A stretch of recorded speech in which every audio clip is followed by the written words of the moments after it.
Going live.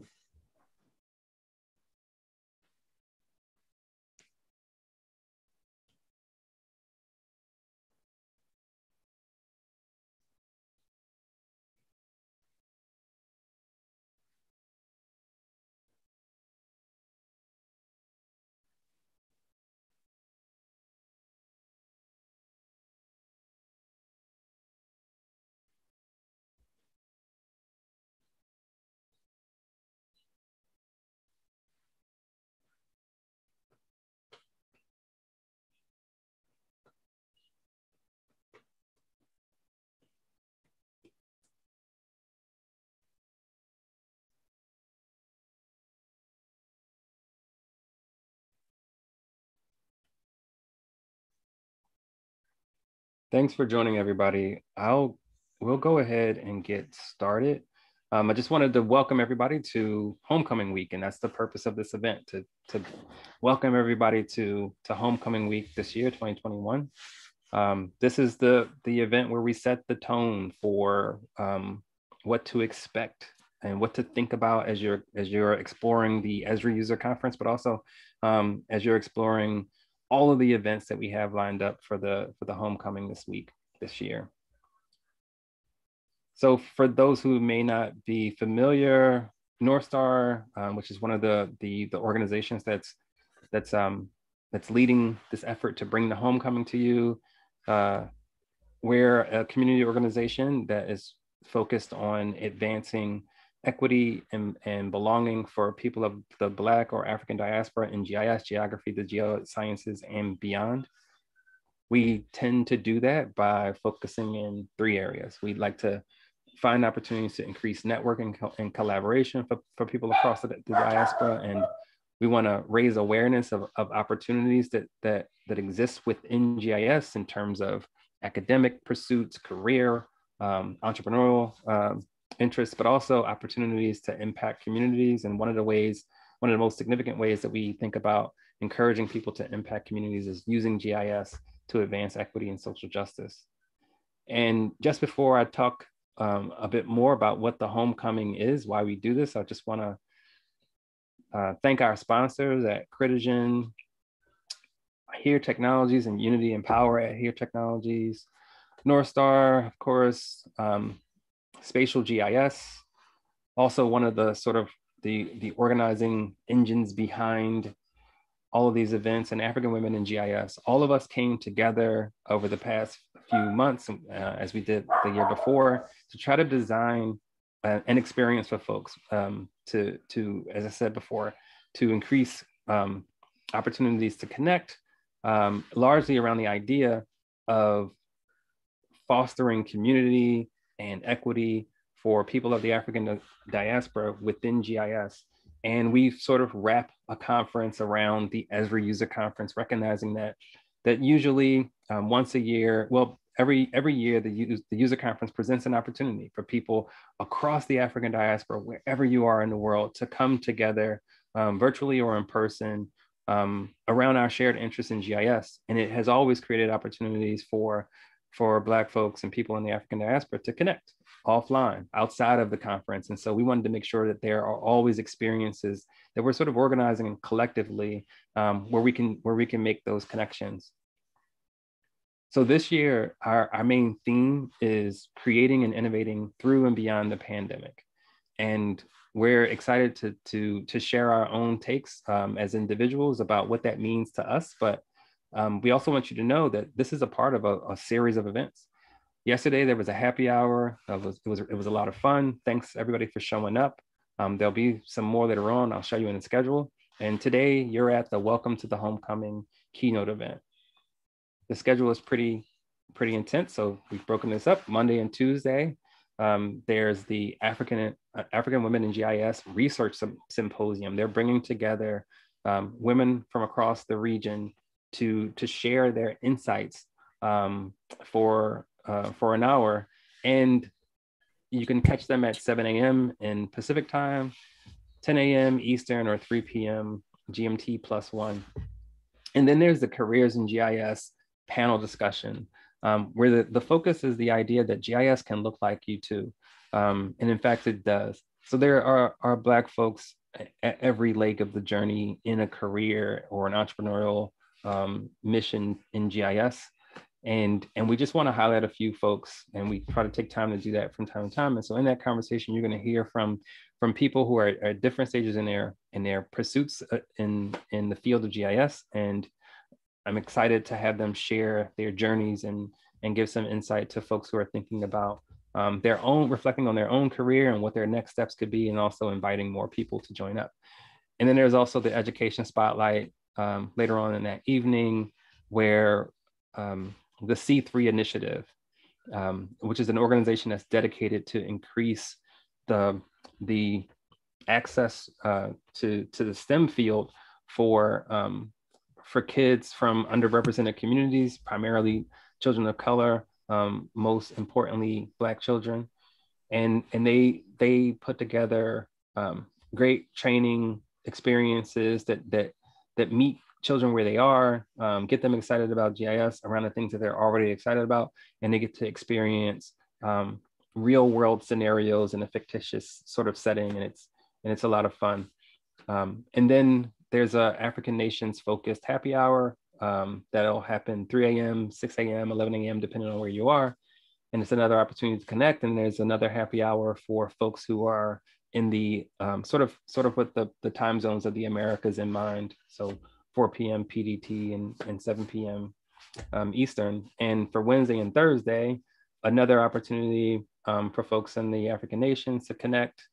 And we'll also have a brief discussion with some folks who've done a lot of presenting in the past, who are getting into more and more opportunities to present. And they're just going to share some tips for getting ready and for actually executing when you're preparing on big stages.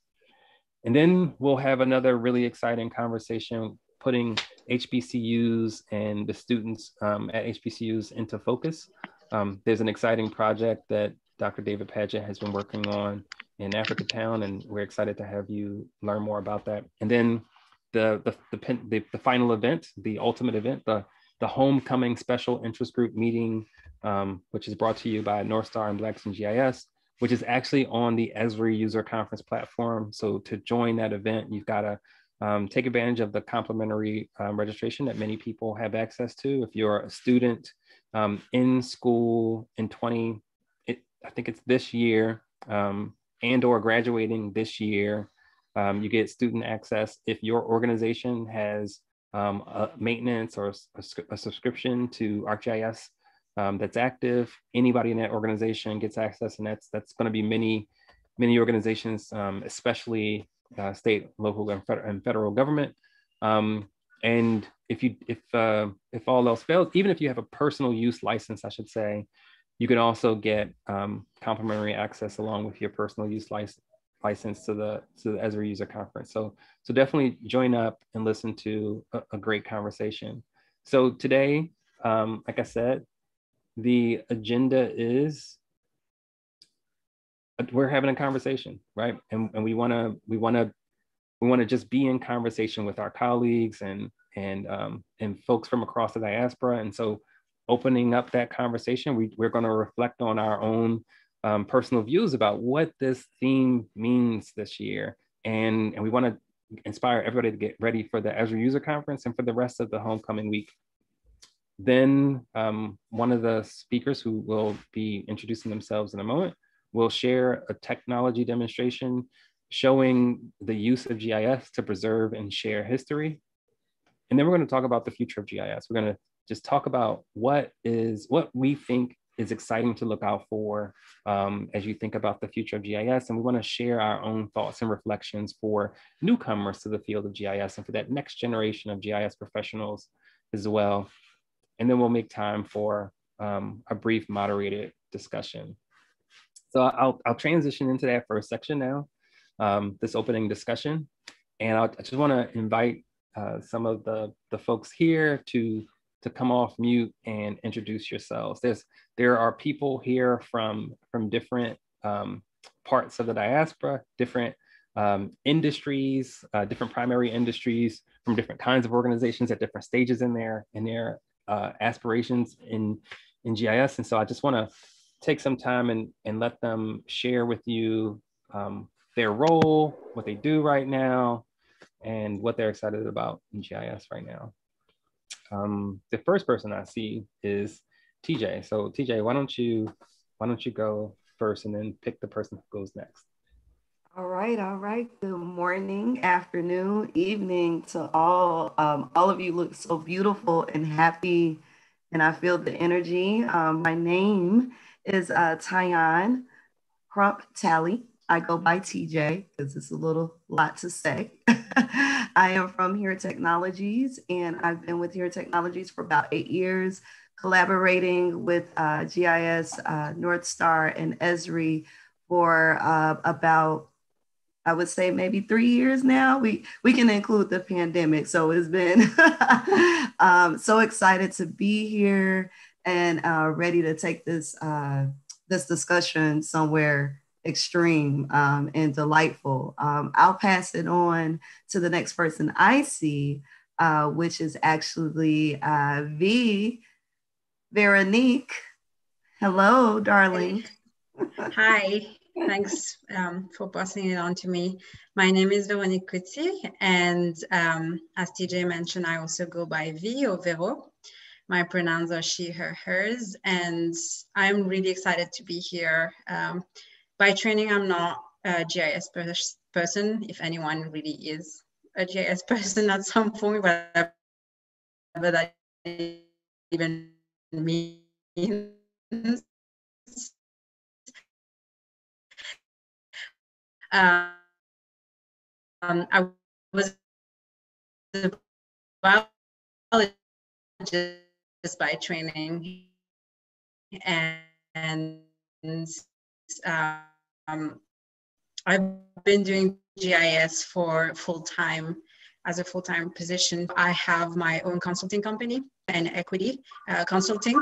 So sorry about that.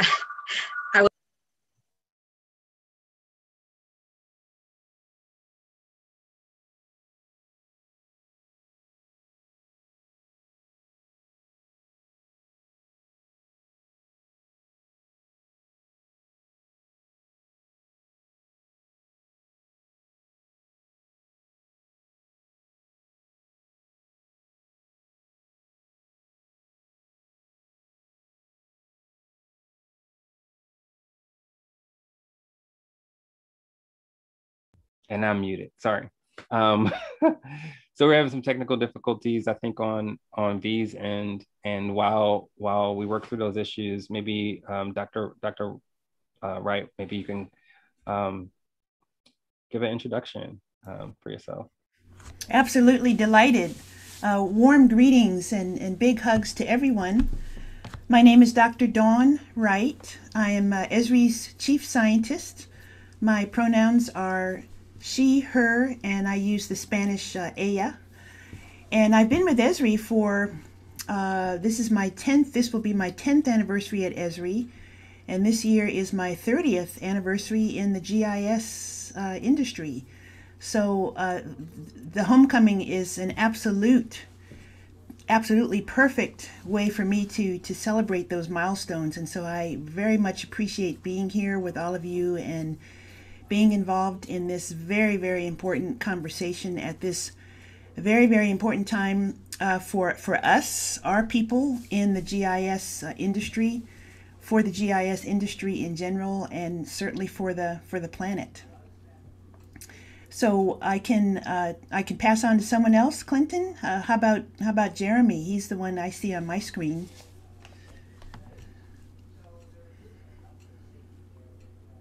Hello, am I coming through clearly? All right. Yes. It's good to meet you all. My name is Jeremy Davis. As you can see, I work for the city of Chattanooga out here in Tennessee, working as a GIS technician, and I am part of the team that's starting their UAV program. So the stuff that I've got to present is just a little bit of the stuff that we've been working on so far. I've been in the GIS industry for, I'd say, about 3 or 4 years on and off, working with archaeology and history. And it's all come back to something like this. It's just so glad to see that there's a lot of faces that look like mine who are still working in the GIS industry, because it's not something you see too often where I'm from. And it's just so refreshing to, be able to present some of this stuff to people who might be interested in it. Thanks, Jeremy. I've been terrible. I haven't introduced myself. I'm sorry. I'm Clinton Johnson. My pronouns are he, him, and his. I'm the founder and one of the leaders of North Star, and I also am the leader for the Racial Equity Unified team at Esri. And I will invite Sienna Williams if you're able to unmute and share with everybody a little bit about yourself. Thanks, Clinton. Hi, everyone. My name is Sihana Lena Williams. I actually have 2 careers currently. So I have one in GIS and one in tech, UX research. So I am the co-founder of African Women in GIS alongside Chidima Umigu from Nigeria. And I'm also a user experience researcher with Microsoft in Norway. So for GIS as a career, I have spent about 2.5 years. But since I'm part of the African Women in GIS, I am still in my 3rd year, I think. So yeah, I think that's a bit about me. And I think I'll pass it on to Nina. Is Nina here? Oh, thank you, Sienna. Hi, everyone. Can you hear me? Hello, can you hear me? Yes. Yeah, thank you. Thank you for having me. Hi. My name is Nena Kata Robert. I'm a Nigerian. Like Sienna mentioned, I also have 2 careers in tech. So I've been in the IT industry for 5 years. And I just migrated to the GIS in not less than 1.5 years. So it's been a quite interesting journey as also a member of the African Women in GIS. So yeah, that's just a brief about me. And secondly, I work in the humanitarian sector.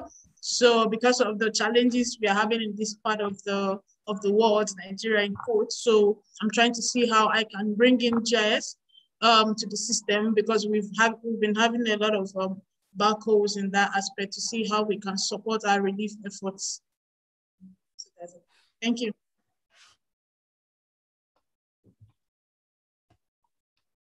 And how about Naselele?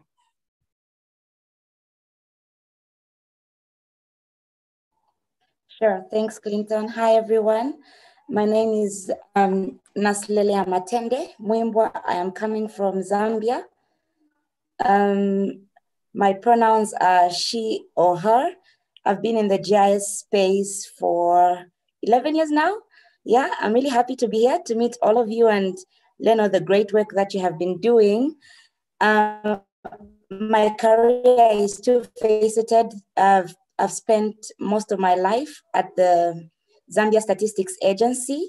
It's a statistical agency, so it's using GIS for research and for statistics mainly.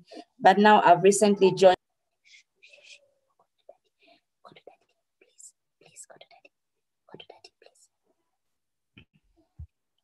I recently joined the humanitarian sector under the OpenStreetMap team, and we are also using GIS to map a number of services so that we can support the efforts that are going on for this pandemic. I think that's all from me for now, Clinton.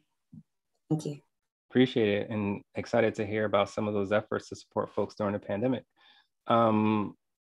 Safinas? Hi, good afternoon, everyone. Can you hear me? Yep. How are you? Okay, I'm fine. I'm glad to be with you today. I'm Safinaz Ahmad Mubarak from Egypt. Okay, I'm working as a GIS specialist at a private company, doing some projects. Also, I have my own business, working as a freelancer at my free time, doing some projects for government here in Egypt. Also, I'm a member in African Women in GIS.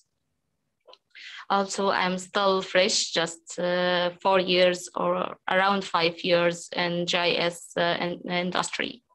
Thank you all. Nice to meet you all.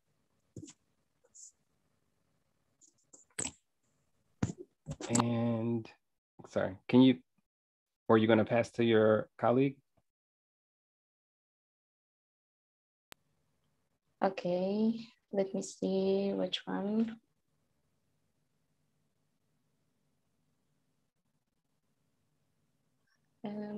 Which one I will pass to, I think my colleague, Nina, Nelsie, Sienna, they introduced themselves.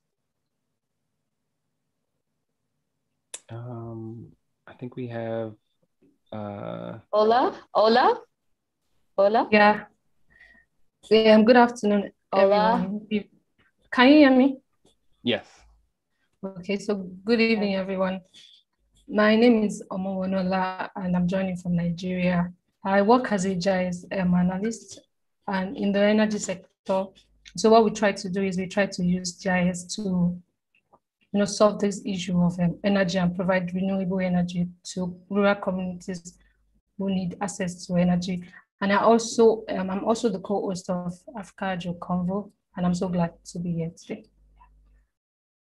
Appreciate you. Thanks for joining. There were a number of people who talked about work they do that supports communities. Folks who touched on some of the things they did in 2021. We got a lot of folks here, and there are just a few highlights that I want to hit on for sure. But generally, I just want to have a free form conversation.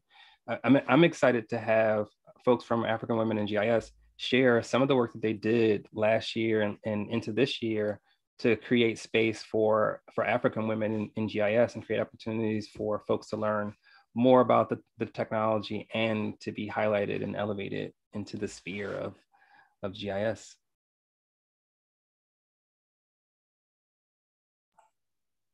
Okay. Absolutely. Absolutely. Yeah.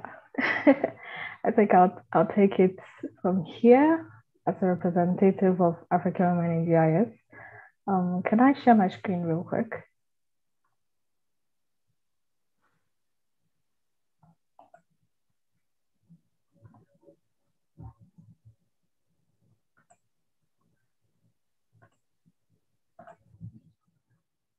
Okay, I hope everyone can see my screen. Yeah, so I will be taking us to just the surface part of the problems that brought about our community, and also some of the things that we have tried to do to address those issues. So on the surface, as an introduction, African Women in GIS is an online community for every African woman in the world who is interested, works or studies in the geospatial industry.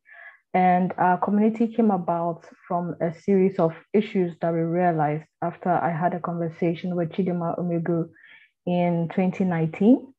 So our organization has been in existence and came out in public during the pandemic in 2020.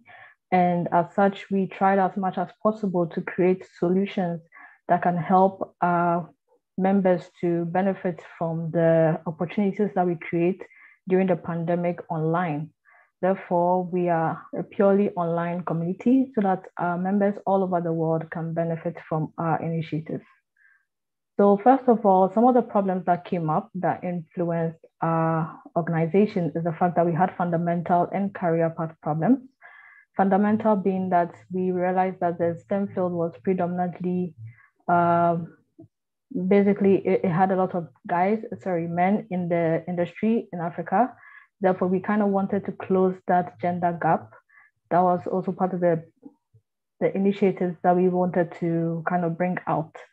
We also realized that we had a lack of proper career guidance for some of our members who came on board and also expressed their need for such an initiative. We also realized that our school curriculum was quite inadequate, and we also needed to expose the African female to GIS role models as well.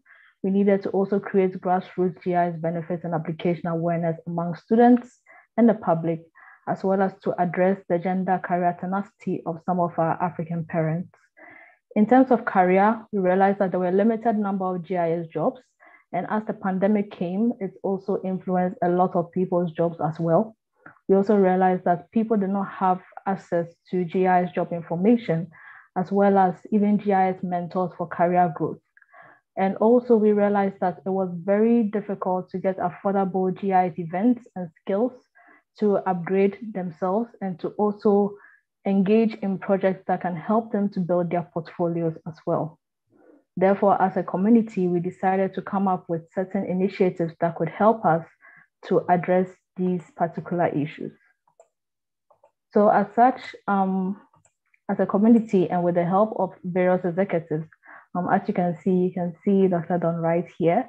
When the year started, we decided to start up with an introduction to African women in GIS by hosting the International Women's Day webinar. So this webinar aimed to introduce our ladies to key personalities, kind of key role models who look like us, to show them what they can aspire to be, to ask career-based questions, and to kind of have that first phase interaction with really great role models. Then secondly, we started having collaboration events. As you can see last year in Esri UC, we were also part of the Women and GIS webinar where we tried to expose our community in order to also expose our members to some of the initiatives that other groups were having, and also to kind of push out what we aim to do in the year. We also had collaboration with North Star, and that's what we're actually having right now. And also we had an interaction with IBISA, which is an organization that aims to create a platform for farmers to kind of get access to satellite imagery proof of if they had any insurance issues per their farms. So our members kind of joined their project to kind of have an addition to their portfolios as they work with IBISA. So here we had some of our members who became watchers on the program that helped the AI system for IBISA to assess the satellite images and to provide feedback for farmers to go in for insurance. Then we also have events. We have a number of internal events that we hope to help the members. As you know, most people had to put off going to school in the last year. So we try to create events that will help our members to get access to the information as to how they can apply for a scholarship in preparation for the years after the pandemic, and hopefully to get more guidelines on how they can perhaps choose the right courses or the right schools or the right scholarship programs to get access to. Now, next, we also try to help our ladies to come out of their comfort zone in terms of taking up speaking opportunities such as this program, Homecoming, and as well as internal programs that we organize for our members. So in such, we encourage our members to come out to share some of the work that they are doing in their workplaces, as well as personally, some of the initiatives that they have taken up. And in this program, they are able to kind of showcase their skills and also to build up on their exposure image. So to kind of give our members more exposure to show that we have African women who are actively in the geospatial industry and who are doing great things. And in that process, we decided to have some active collaborations where we have programs with these various organizations. We have a few projects with some of the organizations, as well as webinar opportunities, collaborations, where some of our members come out as part of the projects. Some of them are also speakers on various collaborative events we have with these organizations. And also they are able to kind of benefit from some of the activities that these organizations come out with. Now in early 2021, we hosted our website.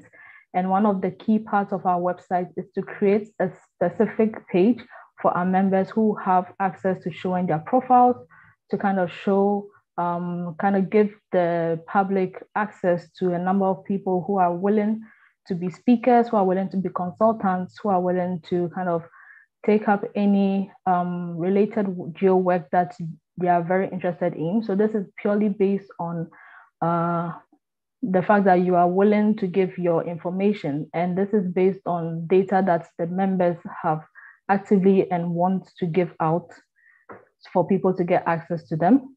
So this page is a very important page for our organization because we want to give our ladies more exposure apart from what we give on our social media platforms to make sure that they are open to job opportunities, open to speaking opportunities, consultation, and also if they are open to any form of work that you might have for them. This is the perfect place to get that information. So that's a few of the things that we have. We have Nina on the call. She'll be taking us through one of the initiatives that came up this year to help our members and as well as the general public to get access to introductory courses into GIS. So if Nina is on the call, could you please take over, please?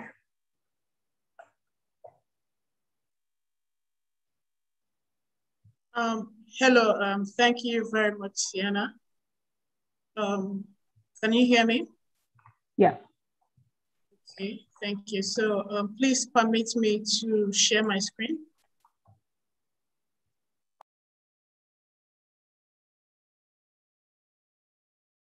Okay, thank you very much, everyone. As Sienna rightly mentioned, from African Women in GIS, we have been trying to organize a series of events to bring our community up to speed because that is what we represent. So this year, we brought up an idea from the West African zone to design a training program specifically for people who are beginners in GIS. So we designed a curriculum, a 7 days master class in GIS for beginners, which was held on the 21st of June through 27th of June. So we had two categories of training. We have the GIS application and we also had the remote sensing. We did this so that we can be able to catch both people who are also beginners and people who are halfway into their career in GIS and in remote sensing. So we covered general introduction to GIS, data types, how to acquire some data, including platforms for open source, QGIS, links to download satellite imagery and any open source data for your analysis. Then we took them on QGIS software and geodatabases and georeferencing, digitizing, and how to create a map. Then on day 4, we dived into remote sensing and image classification. We did the buffer analysis, hotspot analysis, land cover, and land use classification. We did the land surface temperature modeling, hydrology and watershed analysis, and NDVI for vegetation. So the training was free of charge because it was just like we rightly said, it's a way we are giving back to the community so that we would represent what we stand for. We had all our training facilitators. We are all members of the African Women in GIS. We had 7 facilitators for the training, and they were all our members of the community.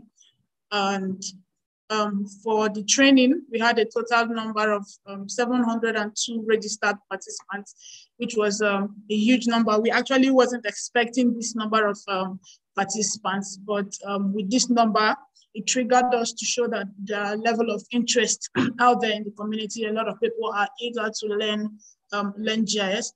And one of the interesting things we found out from our participation was that we had 228 people who registered were all male, and 463 were female. So this is another interesting finding. This to show that men are also out there looking for such community and looking for such training to also participate, irrespective of the fact that it was a women organized program, and a lot of men also keyed into this program. We had a lot of participants from different countries. We have from Afghanistan, we have from USA, we have from Bangladesh, British, Cameroon, Congo, Cote d'Ivoire, Egypt, and a lot of people were represented in this training. The highest number of participation was from Nigeria, followed by Ghana, Kenya, and Uganda, while we also have some representatives from this country. So it was quite a diverse participation for the training, and we are excited that at the end of the training, we were able to deliver what we promised to our viewers and our listeners. So from the day one up to the 7th day of the training, we had 60 number of views approximately. We had to take the program on YouTube live because of the number of participants. So we had an average of 60 live views each day. And as we speak now, for our day one, we have had 1,268 rewatched for the day one introduction to GIS. So after the participation, we've had a series of emails. We've been replying to emails every day by day. People are interested in joining the African Women in GIS. People are interested to partake. People also want us to take the training to the next level. And these are some of the feedbacks we have been getting. A lot of people, we have been doing a lot of personal coaching. People who had encountered issues during the training, we have been trying to bring them up to speed. We also had an assignment for the training, and the last day for the assignment is due tomorrow. As we may have it, a lot of people have been sending in some of their works, and these are people who have not handled any GIS, and this is their first time of doing anything GIS. So they've been sending in feedback to us, some of the maps they've been creating for correction, and coaching, which is a very interesting finding so far. So we are glad we are able to reach this community, and we are trying to see how we can continue bringing out some of these trainings back to the community as time goes on. Thank you very much. Thank you, Nina. And in addition to this, we realized that during the pandemic, a number of our members also encountered some issues that they wanted to address. Therefore, they have come up with their own initiatives. An example is Omonola, who will be sharing a short bit about her initiative, that's the Africa Geo Convo. So Omonola, you can just give an introduction.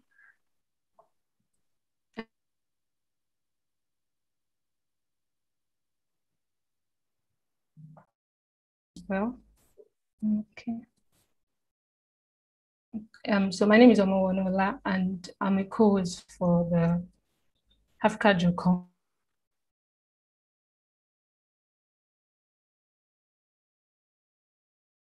Because we had conversations with students while I was in school, had conversations with junior colleagues, and I thought I love people, especially Africans.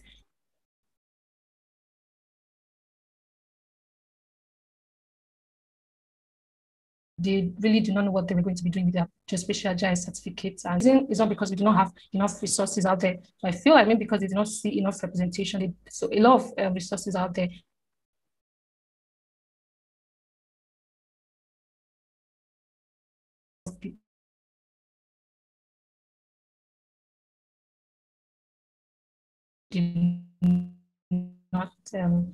Do not know, we decided to start the podcast. And the reason why we wanted to start the podcast was because we felt like a podcast would be a great way for people, especially young professional students, to be motivated. Like, when they hear people who are in the African ecosystem, who knows how it feels like, what it feels like to be an Africa, and they stay in Africa, and they've been able to, navigate through the African ecosystem of the geospatial industry. That will really give them a way to motivate them to see that, yeah, they can actually also do so much with their certificate. So that was why we decided to start the podcast. And so far, we've been able to interview professionals from few countries in Africa. And the reason is because the podcast is monthly, and we just started December 2019. So we've only been able to capture just 7 topics. So we've been able to interview professionals from Cameroon, from Ghana, from Nigeria, from Uganda, from South Africa.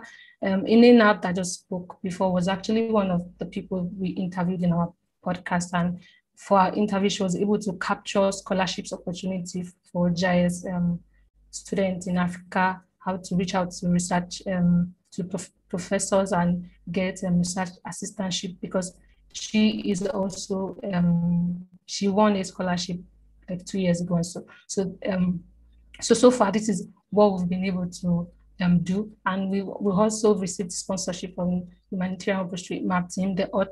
So they've actually helped us to spread our agenda across all African countries.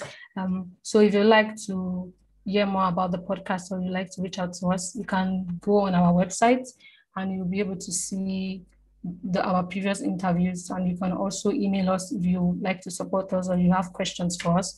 You can also email us at africadrecover@gmail.com. If you also like to listen to the podcast, you can listen to the podcast on this link that I'm sharing to right now. And so far, we've actually been able to have like over 400 people listening to the podcast every month, and we've also been able to see the impact of the podcast. I didn't really capture that in the presentation because of, but a lot of people have reached out to us telling us how they've learned so much, especially for the scholarship interview we did, because a lot of people did not know what they would do, how to go about the scholarship thing, but we've been able to help them, and we've been able to help young professionals and to find questions to the answers they have about starting a career in the geospatial industry, what technologies we have available and what they can use with those technologies, how they can navigate through the African GIS ecosystem. And so that's what we've been able to achieve so far with the podcast. That's all. Thank you so much for giving us the opportunity to share about our podcast on this platform. Thank you.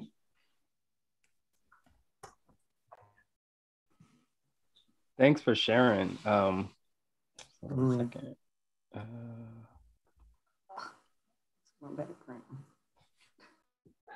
Sorry, can you all hear me? Yes, we can. Cool. Thanks for sharing. I'm just gonna get all these things off my screen. So that's a part of what we're talking about when we're talking about innovating through and beyond the pandemic. It's that kind of innovation, that spirit of creativity, and not just sort of struggling through the pandemic, but thriving and creating new and exciting resources for folks throughout the pandemic and beyond. This is the kind of thing that I want to say. This just seems so inherent in the culture of humanity, but perhaps particularly across the African diaspora. I wonder, other folks who are in this conversation, Dr. Wright in particular, what do you think about this? I know that Esri has long tried to find ways to make GIS more accessible, and we're trying to make it more accessible for folks to do GIS in communities. What are your thoughts on that kind of work and what the future holds? I think it's absolutely essential, and I have just had we've had to turn our cameras off, but I've had a big smile on my face as our African women in GIS colleagues have been presenting about all that they are doing, and it's all so grassroots. And I think that's where we are seeing this important pivot, where a lot of this work is not only being recognized, but it is grassroots. It's coming from the bottom up. Sometimes it's a huge struggle, and it takes time for our voices to be heard and for our perspectives and our the urgency of these problems to be recognized. But one thing I'll say, Clinton, also for the group is you wanted me to give somewhat of a preview or some things to look forward to in terms of the user conference. And so along these lines, I would really, I think everyone knows that Lejeune Montgomery Tabron, she is the president and CEO of the W.K. Kellogg Foundation. She has been chosen as one of the keynote speakers at the user conference. And if all possible, I hope everyone will tune in to that keynote because yes, she is an African-American woman. She, in the first one that we've had as a keynote speaker, she is the leader of the Kellogg Foundation, which Clinton and many others at Esri have been partnering with here, and others are partnering with Kellogg. But This is not your normal keynote. For one thing, it's a conversation. It truly is a conversation between Jack and between Lejeune. I've already seen the keynote. And the reason why this is important is because it is a conversation. It's not just Lejeune speaking to the choir, which is often the case with our people. It is an acknowledgement by Jack of these issues. The word North Star, she mentions that word. She defines racial equity. She talks about the same type of work that we're talking about here, specifically with regard to COVID and how we are indeed innovating and thriving despite the inequalities there. And she mentions children, the work that's important for our children. So I'll just give you that as a tidbit. Also, in between these segments on Tuesday, in between the keynote segments, there are going to be these UC Central Live. They're short little segments to keep the flow going between the keynote addresses. And there will be one on practical means for attaining sustainability, which also touches on what we have been talking about here and gives even more examples of the type of work that we're all doing. And I'm proud to say that this is a panel that I'll be moderating with 3 other women of color. It's just us women of color laying it out there. So that is Tuesday, 12:45 a.m. within this UC Central Live segment, 12:45 Pacific. So I'll stop there. Thank you, Clinton. No, thank you, Dr. Wright. That all sounds really exciting, and just touching on some of what you said at the end there, just when we started this year for Black History Month, much of the same people collaborating. The theme for the month was for Black History Month this year is the Black family, and we tailored that around the idea of who maps the Black family, and what we want people to think about is what is the significance of the people who are at the table when exploring issues and opportunities for people of the Black or African diaspora, and what then is the importance of having those of us who are in the diaspora at the table, and what is the significance when we're not there, right? So having women of color ask the questions is important, right? Because there's something personal that we always bring to the way that we think about the world and the way we ask questions. So I think there'll be something significant there that should also be subtle and sort of, just inherent and natural and obvious. I want to get some other folks in here talking about their thoughts about the theme, because one of the ideas we have here is that our differences matter. So having different views and perspectives is really important. TJ, I see you nodding your head a lot. Is there something that you want to add?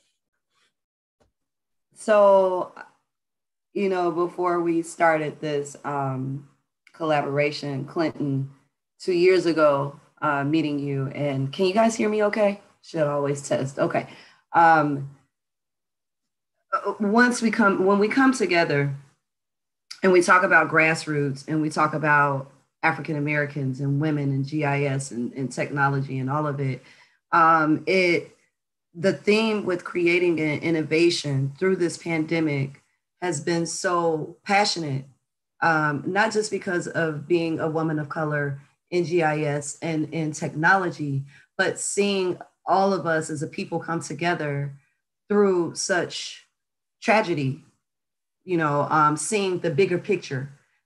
This morning, I just shared with you, before getting on this call, I'm watching this spaceship. I'm watching the Virgin Atlantic go into, and I'm watching Neil deGrasse comment on what we're doing and why we're doing it, but also why we're so behind on things, living in a cave world. And it just strikes me so many places because, I've been on these panels with you doing a lot, right? It's so many things that I can say. But right now, what resonates is knowing the people that are in the background, knowing or that we are not in the background, that we are coming out, that we are speaking, we are standing right there.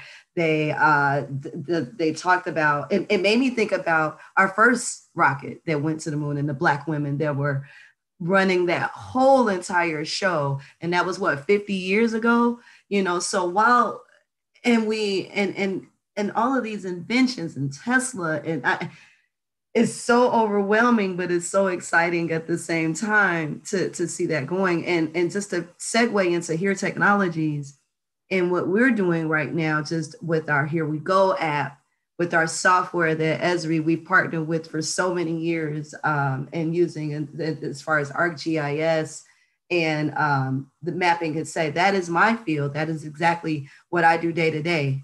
Working on mapping and putting these inputs in and getting all these different coding. And it's just so exciting. I know I'm rambling now because I didn't expect it to be like this. This discussion, this panel blew me out the water, and I'm just taking it all in. So again, I just wish we had more time, obviously, and we don't, but that's okay. Because it's exciting to be here, and it's exciting to hear all of these women, and just, I don't want to tear up. I feel like I want to tear up. So, just excited to be here and see this grow. It's not grassroots as much anymore, right, Dr. Dawn? We're getting out there now. And that was the first thing that was coming through my mind. I'm using the word grassroots less now in days. Like honestly, Sihana, Chidima, they're entrepreneurs. They built an organization that happens to serve the community more so than serve themselves. That they should be at least as proud as we all are of the work that they're doing. And we're very proud. So we forget how much we're doing because it's just we're on it every day. And even my background, personal background, right now, my family started an Airbnb business for the inner city in New Orleans during the pandemic. Me and my first cousins, and this is something that we we took a legacy of our grandparents and their parents before that, because we had the platform as a family and the resources to be able to do it.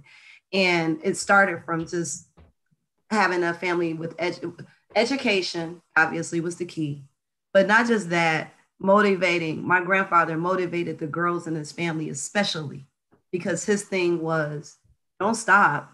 You're not just a woman, you're the prize. Don't forget it. Don't forget it. So that's one thing I wanted to say. Don't forget it, ladies. Don't forget it, gentlemen. It's up to us to keep this going. And it's hard, but look where we are now. From last year, look where we are now. Don't forget it, everybody, for our folks who don't necessarily identify with the gender binary. As we think about all of that, just inspirational drive and push and innovation, I want to shift over and Jeremy, if you're ready, give you an opportunity to share, some of the work that you did in the conversation that we had leading up to this moment. It was really interesting to hear how, in your effort to just find a way to showcase technology, you leaned into, as everyone does, to some degree, your perspective, your experience, and took that opportunity to share an important story. So feel free to take over the screen when you're ready. Okay, that sounds good. I've got a little technical confusion going on with my side. I've got my audio on this one. And if I can share with the, there we go, this should work here. All right, am I coming through here? Yeah. Yes. Okay.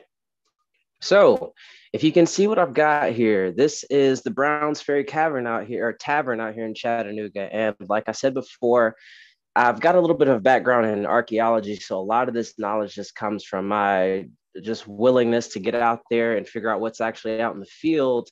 And I had some background in surveying. And as I started, working through this technology a little bit more, I started realizing the advantages that we can have with this type of technology and how we can preserve history.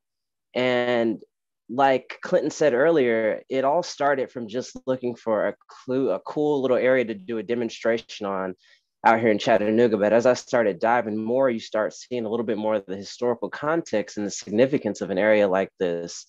For one, this cabin was owned by one of the last leading chiefs or war chiefs out here. Not a war chief. He was one of the prominent Cherokees out here in Chattanooga. And he was given this land to basically own this little ferry and run it out here to shuttle people up and down the Tennessee River and give people an opportunity to conduct trade. And it also was the site of a lot of, I don't know if you guys know anything about the Civil War out here in Tennessee, but obviously in the South, we've got a lot of battlefields, a lot of places where there was a lot of bloodshed to bring freedom and to, reestablish a lot of the freedoms that we should have been given in the first place. But this site was actually one of the sites where Ulysses S. Grant brought in a lot of his generals to really take back a supply chain in Chattanooga to reestablish and push back the Confederate soldiers. So that was one of the cool things that I found while looking in through this tavern. And if you can see, I used one of our drones to, actually, this was one of my personal drones that I used to do an overhead flight to get some of this imagery. And I used the Esri's new software. It's called Drone to Map. And it's very functional to use. You basically just have to get these photos loaded in and get it processed out into an interesting data set. But the new thing that I started trying with this was doing some interior scans. So if you can see here, you can see how we've took some pictures on the inside of the building to create another data set that we were able to flesh out a little bit more. And it's something that we're still cleaning up, and it's still things that we're still getting processed down. We're actually getting a new sensor here in the next few weeks or so to allow for a little bit more clarity when it comes to the manipulation of the point cloud.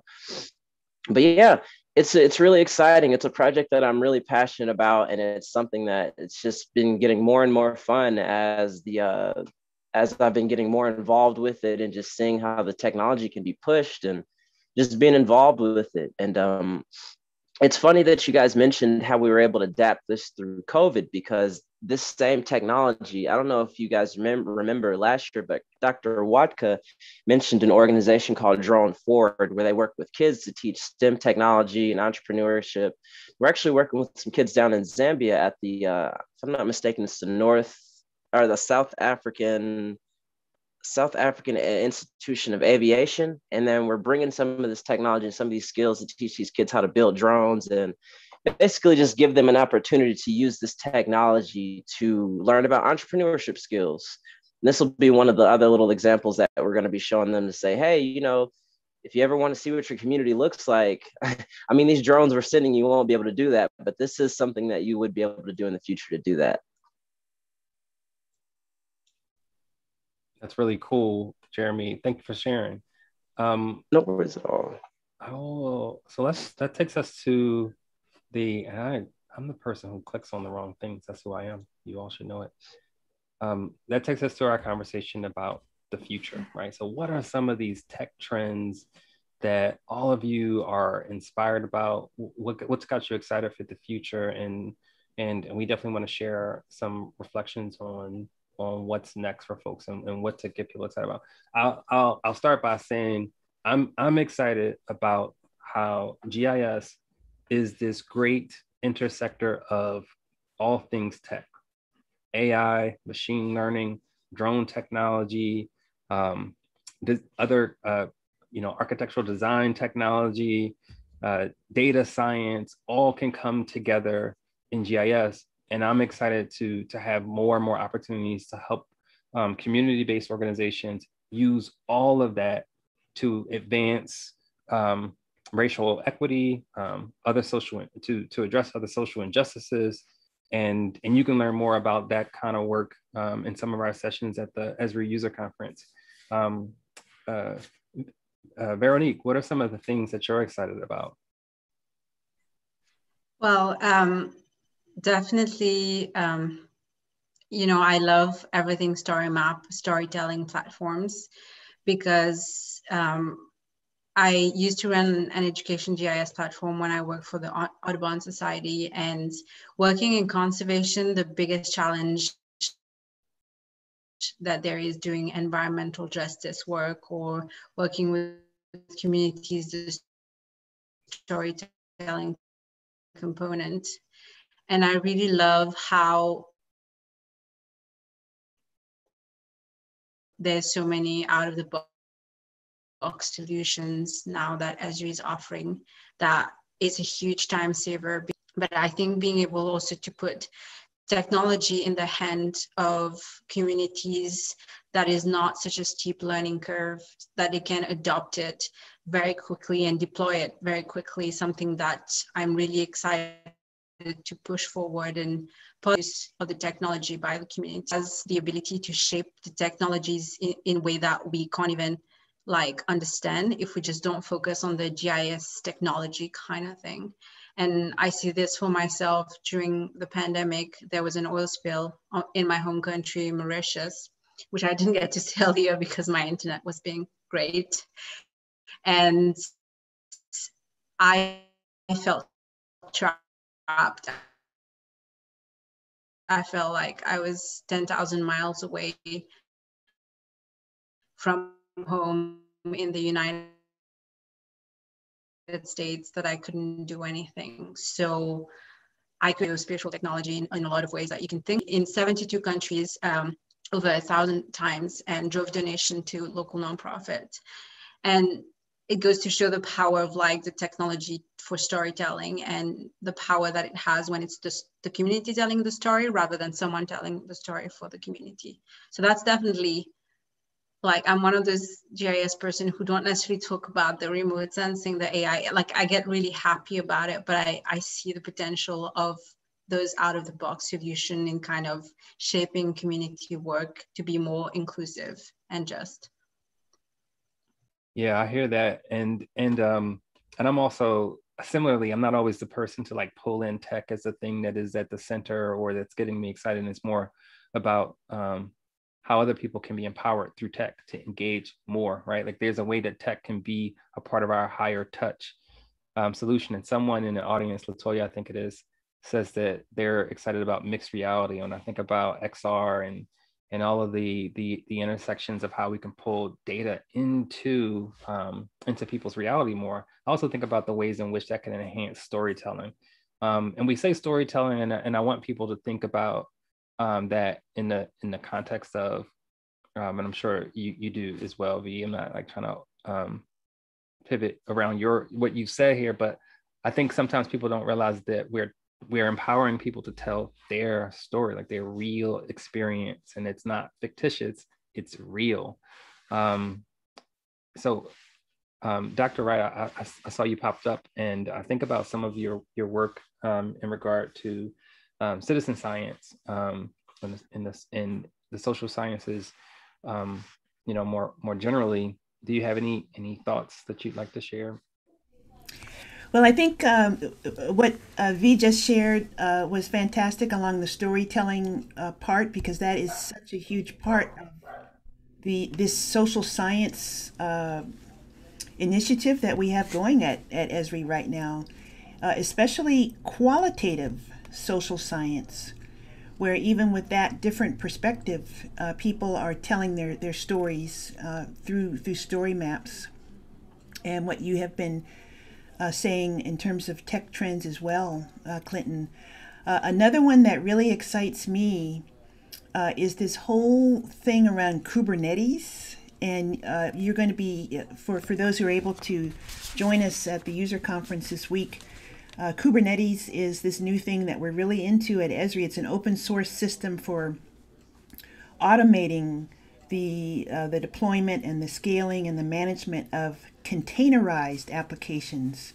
And a container is something that does not necessarily have to rely on broadband. You can give someone a container, it already has the data, it already has the applications, the operating system, everything. And if a container works properly, you just press one button, an executable, and everything runs. So you can bring a container into just about any environment, into a village, into a disaster zone, into all of these communities where we know that the digital divide is still very real. So that's one thing that I'm getting really excited about, because we've been talking about something like that, especially in terms of international development work, for years. And V, I've been to Mauritius and experienced your lovely country, and thought about how useful something like Kubernetes should have been in responding to that oil spill. I'll say one more thing and then get off the stage and let others. A trend that I really like is how we in our community are calling out these inequities in tech. And I'm going to hold up here the latest issue of Wired. First time there's been a Black woman on the color, for good reasons and bad. You may know about Timnit Gebru, who was recently called out, or she's been in the news. She's an Ethiopian-American computer scientist who was forced out of Google when her work pivoted to building AI to examine the spread of racism and inequality. And so the fallout from that is heavy, but it's also been very illuminating and very strong. And she says, I'm not worried about machines taking over the world. I'm worried about groupthink, insularity, and arrogance in the AI community or in the tech community. We could put GIS in there as well, but there are more voices like that speaking out and getting recognized and making people think. So that's another trend. Yeah, it certainly is. I'm glad you highlighted that as a trend as well. And it's one of the trends that skyrocketed through 2020, I think. I was also really, excited for her work and monitoring, and then disappointed when things went the way they did with Google, because, we can always find, in the US anyway, those big, the notable cities and spaces where there are inequities. But how do we find the ones that are more difficult to see? How do we take what we can learn from patterns in what people are experiencing in terms of community conditions and outcomes in those places, and apply it to the entire country and to other countries to reveal trends and patterns and unearth other inequities that people are experiencing, so that we don't necessarily get distracted by the flashpoints, but that they make the whole view of things brighter. And it just seems like AI is well positioned for that. And as it caused me to dig deeper and learn more about AI and data science. And I was actually troubled to learn something that probably doesn't seem like a problem to most people, that most of the best practices around data science begin with understanding a challenge in terms of a business question. And as soon as you bring business into it, right, that means that even an organization that is starting with some community express interest in mind is translating that into what does it mean to their business. So I'm excited for us to find more and more ways to enable the community to do the business of the community and frame their own questions, collect their own data, own their own information, do their own data science work, and start to be a part of this change. And while we talk a lot about what's going on in the US, I really would love for folks to continue to learn more about the broad range of stories of experiences that people have in other continents, particularly in Africa. So Sienna, other folks from African Women in GIS, maybe you all want to share some of the things that you're sort of intrigued by, or that you're monitoring, and what's going on in the spaces that really matter to you.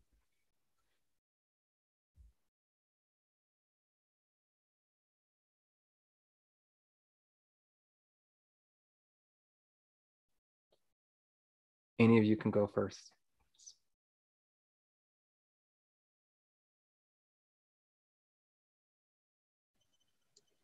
If you don't mind, while they decide, I actually would like to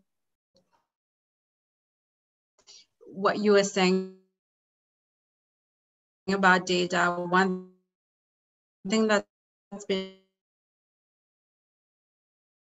bothering me is that African nations constitute 30% of the world's resources on to run its economy. And I just want to make sure you can hear me. It's actually really choppy, and it sounds like you're saying some really important stuff. So I'm trying to turn all of the other audio and video off. Is it better now? If I turn my camera off? Is it better? You're coming through pretty clear now. Yeah, much better, much better. Yeah, so I'll turn off my camera. What I was saying is like, what worries me is that, you know, we keep saying like, I want to diversify the idea of careers into what it looks like, because I've had people who tell me they don't do GIS, they don't do tech, but GIS and tech is an integral part of our daily lives. And if people in African nations don't embrace careers in technology and we don't remove the barriers for them to embrace careers in technology, then that means that we are losing control over our resources in African nations, and data theft will become a more predominant thing. And it's a very rapid race that is happening really quickly. And that's why we need more diverse careers in tech, because there is the very technical aspect, but also the business value, like Clinton was talking about, and being a technology champion. All these different career paths in GIS needs to be pushed more, because there are different perspectives that needs to be shown that it can be like working in GIS. And I really hope to encourage people to find their own shoes in that space so that they can bring their perspective, so that we don't lose that race and we don't lose even more control over our resources in African nations. Excellent point. Thank you for sharing that.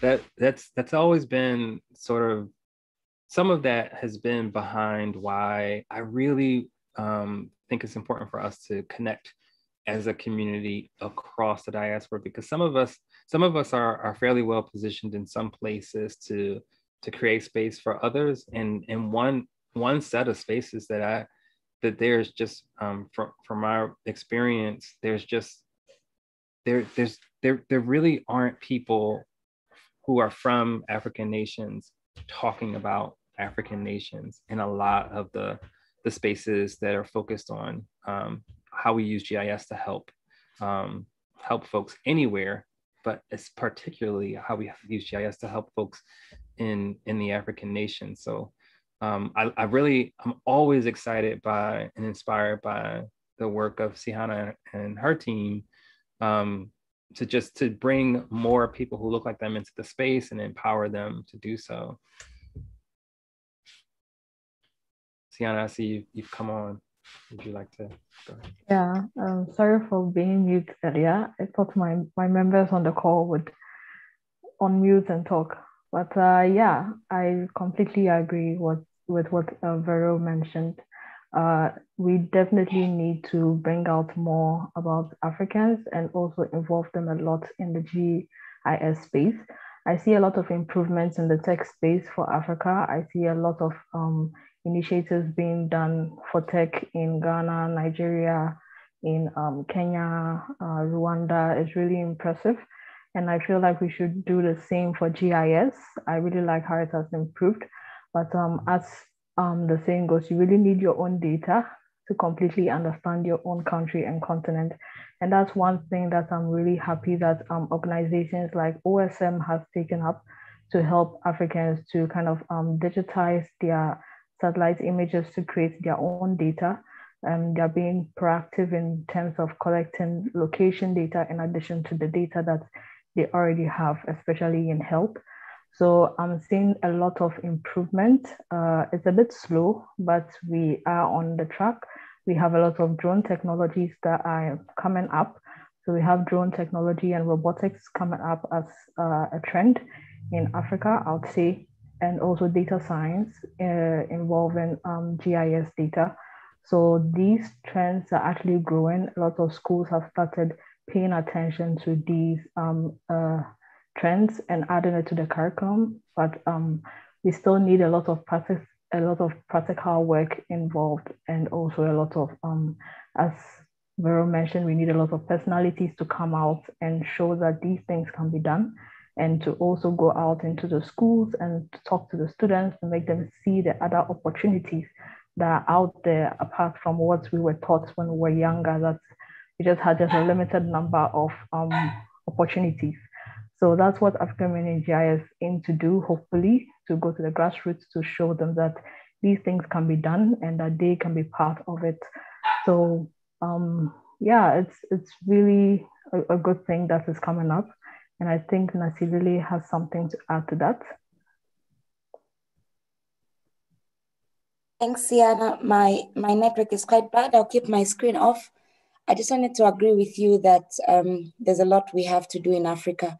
For example, in my part of the world, we need to engage more, like in our local universities, even with the people who are currently working in the GIS space, in terms of these new trends, what's going on in the GIS world, what's things that are changing, how it's now merging with data science. And I think we need more people to come out and tell people this is what you can do, this is what is going on, to open up our world to these different ways of sharing information.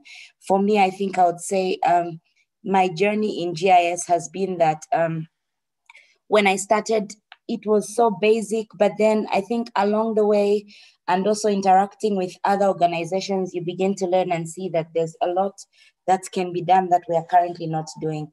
So there's a lot of things that GIS can do and can also bring development to our countries. But I think we have a challenge on information. We really don't, I think we need more people to come out to speak to others about GIS. We need more mentors. We need people to speak to students, like Sienna has said.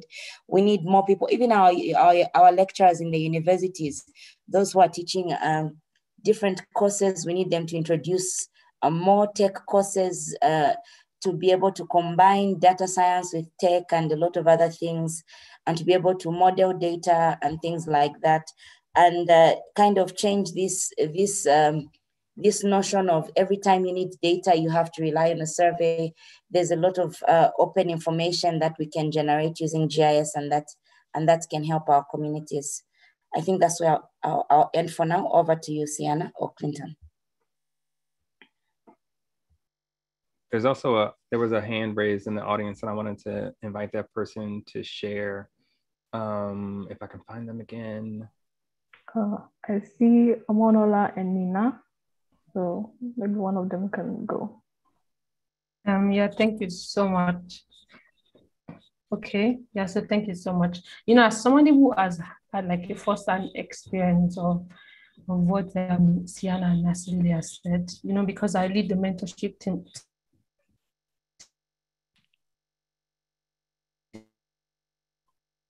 for African women in GIS, and I've seen a lot of questions about what do they want to do, like, or why they want to be part of this mentorship program. You see that the reason why they really want to be part of it is because, like Nasili said, like lecturers also like need to start incorporating, like talking more about these technologies that are coming out in the GIS industry. You see that a lot of people, especially young students, do not know about these technologies. Like the last person we interviewed in the podcast last month actually mentioned that he spent 5 years in school in Ghana, and he did not know about Google Earth Engine until when he started working. So those are the problems that we have. People do not know about these technologies that are actually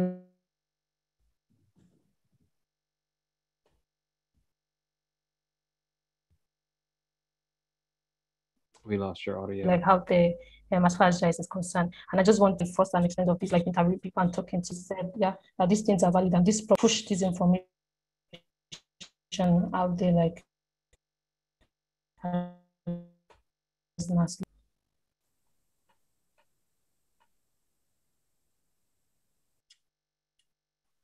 yeah, so over to you. I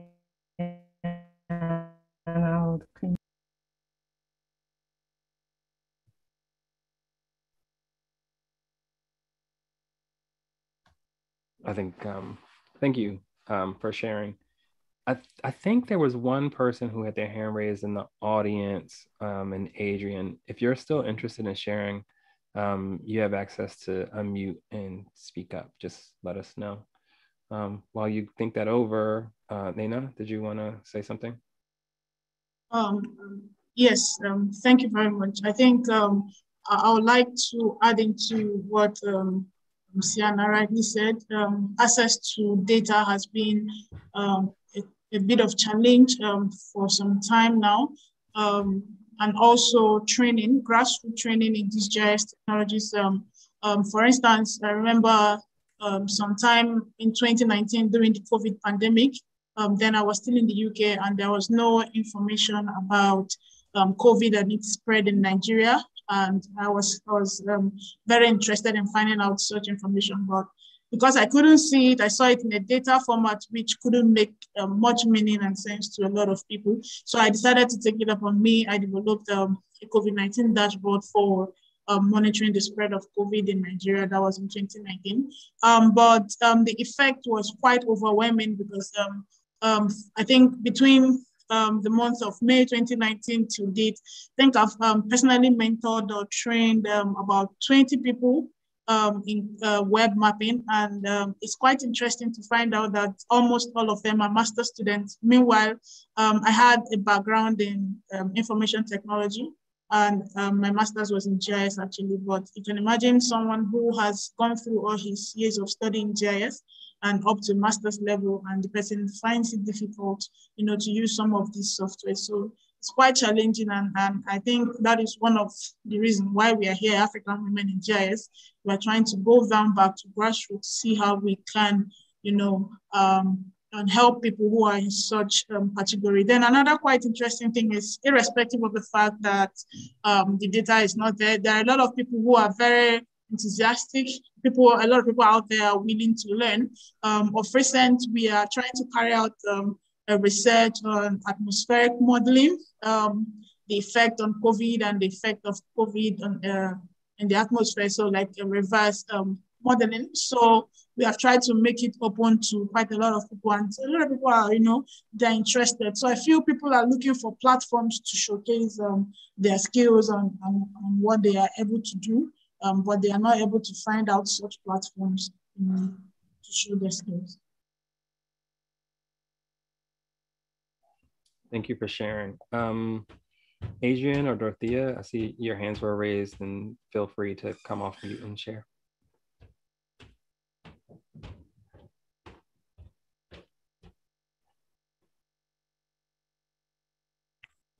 Hello, can you all hear me? It's Dorothea.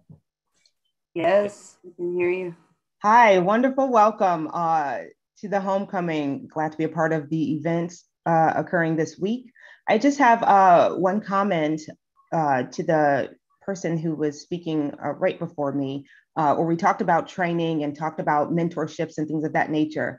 Just wondering if this is something as a community we could tackle, because we do have the Atlas, and within that Atlas where everyone is identifying as being a part of this community, we should probably add in, are you willing to train? Are you willing to be a mentor? Because we can solve some of our own problems just by coming together and maybe, putting some structure around trainings, mentorships, and making ourselves available. So that's just an idea to kind of solve some of the issues that was mentioned prior.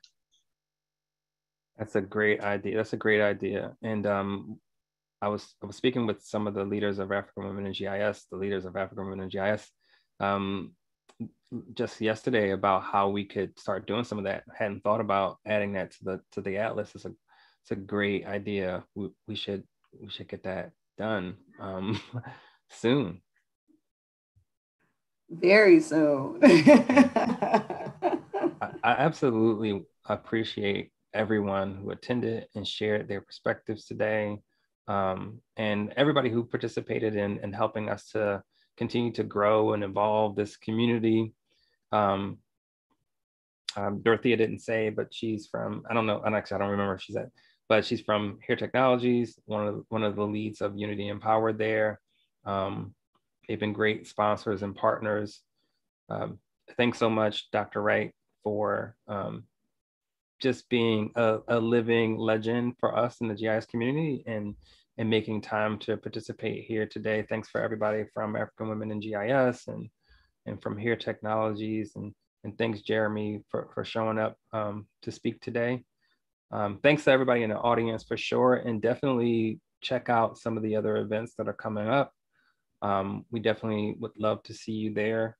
This video has been live streamed on YouTube, and that recording will be available immediately after this event, and we'll make a link available to it in the Eventbrite, so you can share it with your friends and colleagues, and invite everyone to these events. Those who look like you and those who could otherwise be our allies. Any final thoughts from folks as we wrap up the welcome?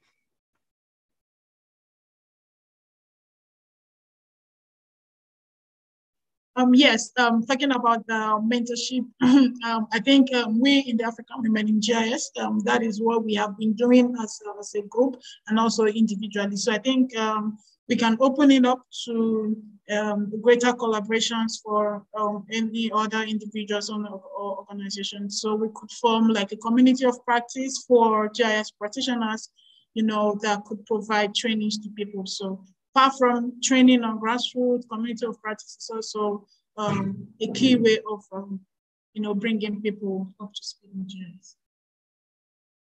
Love that.